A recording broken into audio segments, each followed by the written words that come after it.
So hello guys, so meron tayo dito tanggap na keyboard Casio. So walang power to. Pero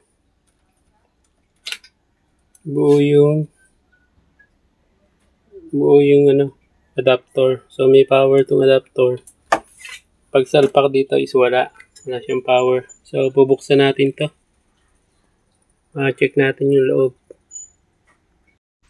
So yun guys, natanggal na natin yung So ito yung kanyang board. So wala naman tayo nakita dyan pumutok.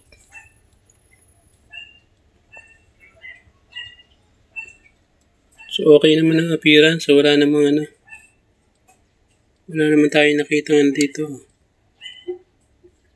kakaiba. So tanggalin muna natin yan para ma-check natin yung sa ilalim. So yun guys, nakita na natin yung pinakasira. Ito pinakasalpakan ng charger. Tanggal na yung hinang. Ayan tanggal yung positive. Ayan Ayan, nakaangat na. So hinangan lang natin to. So simpleng repair lang pala to. So hinangan lang natin to, pinakasaksakan ng adapter. Tapos saka natin tetestingin.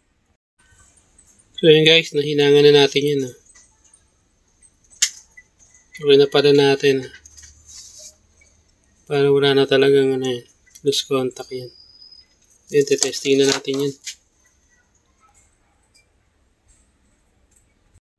So yun guys, okay na yung ating ni-repair. Ayan, may power na yan. So try natin off. Off na yung power. So yun. Try natin.